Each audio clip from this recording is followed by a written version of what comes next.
Okay, so for anybody who is trying to repair or replace anything in the 1992 Mr. Christmas Holiday Carousel, it's the one with the circus music box, and then has 6 of the moving carousels.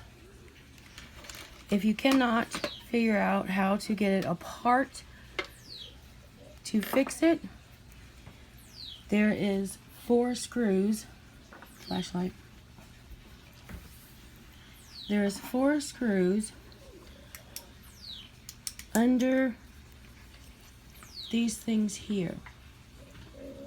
You have to take, we took a screwdriver, flathead screwdriver, and a knife and cleaned this out, and there was 4 screws in the front. Now the other side, you will, I don't know what the front. There's none on the other side. Okay. The other side looks like this, and it's got this here. Okay, on each one.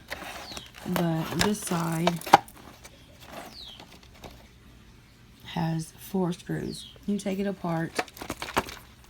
Mine was no longer working. This is what the inside of mine looks like. Have no idea what was wrong. You can see where I have spent a while trying to pry it open, because there's no video anywhere that I found that shows where these screws are at. So mine is a goner, but just to help you guys, that's where they're at. They're attached here. They're right in the front. I hope this helps somebody.